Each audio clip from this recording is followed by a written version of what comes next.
We begin with the related powers that Trump is wielding that were put on blast today by Democratic California Senator Alex Padilla. You remember this video that went all around the nation.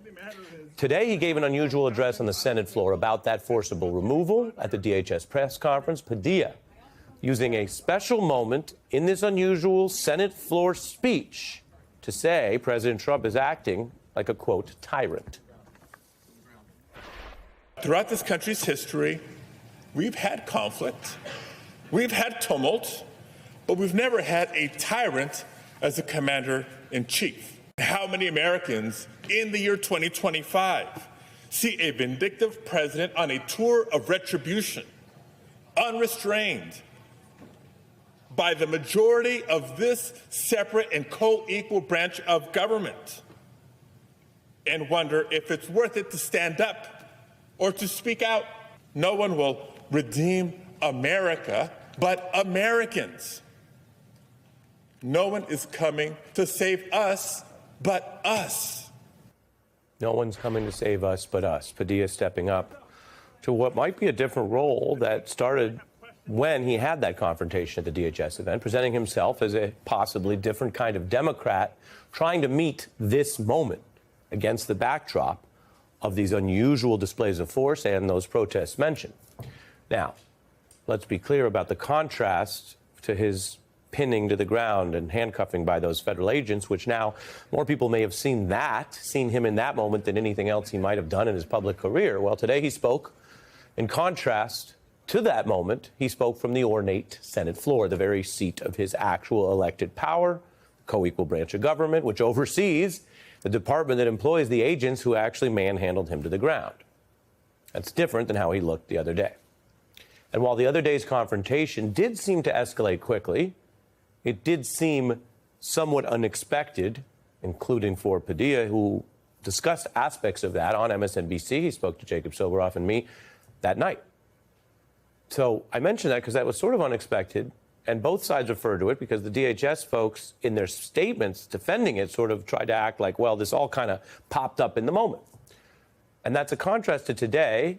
Another less prominent Democrat, New York City official Brad Lander, who's running for mayor, was arrested in a hallway outside an immigration court as he locked arms with a person ICE agents were seeking to detain. You can see the somewhat dramatic video, the clash, the people there.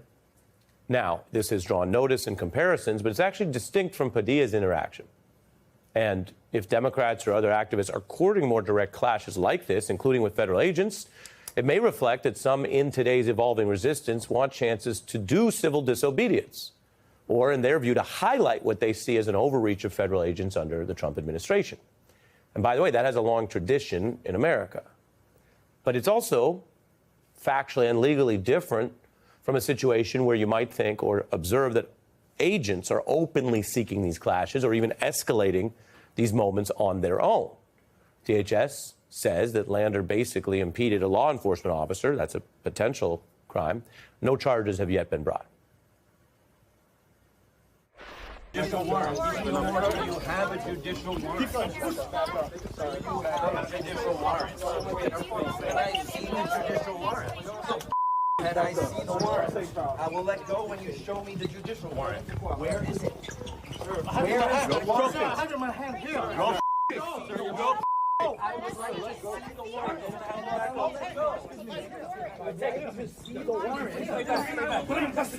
Take it back. Take it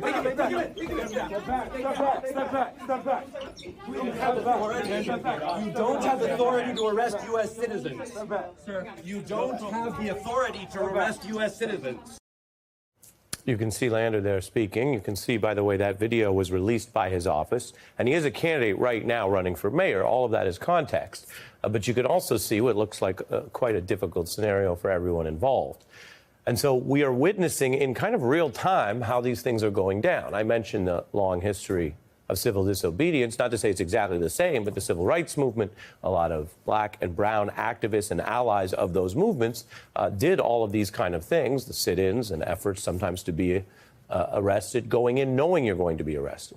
Now, we don't know whether with Padilla and some of these other incidents that seem to happen. We also know that there are other ongoing cases against elected Democrats that look more punitive, and judges will have to decide if they think that is overreach, if the Trump administration is literally trying to round up, arrest, and imprison the opposition.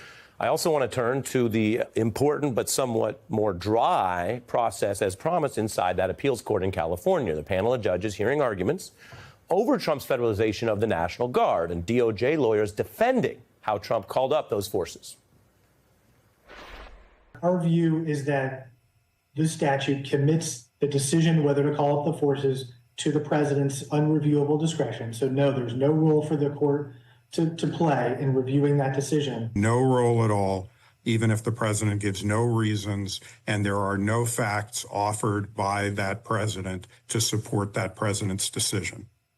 That's correct, because if the statute is unreviewable, it's unreviewable. If it's unreviewable, it's unreviewable.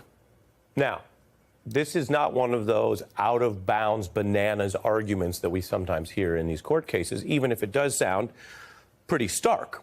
In other words, at the limits of what the DOJ is saying, there'll be a lot of power for any president or this president. But let's just go through it in plain English. The DOJ is just arguing that for courts, they think the National Guard is like deploying the actual military. And it is a power that presidents usually wield with no review by judges in real time. In other words, if a president goes to war in Iraq with or without Congress or does a military operation, typically you don't see judges come in and interfere with that in real time.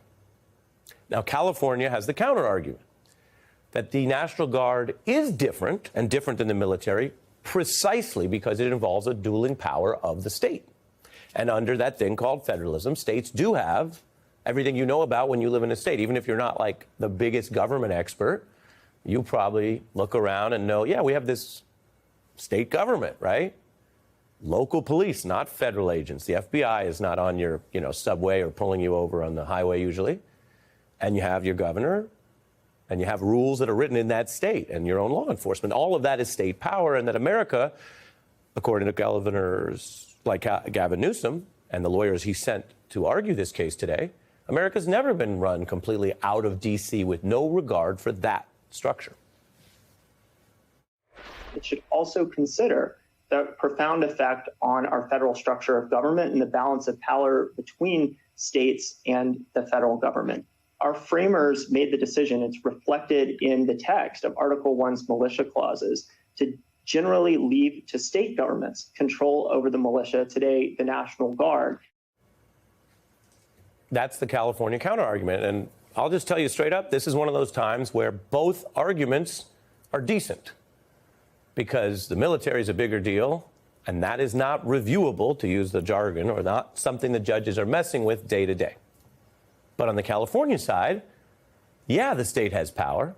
Otherwise, we wouldn't have this whole system if any president could just overrule it any time with no facts, as the judge warned. And California's not freelancing here. This isn't just some Newsom-Trump thing.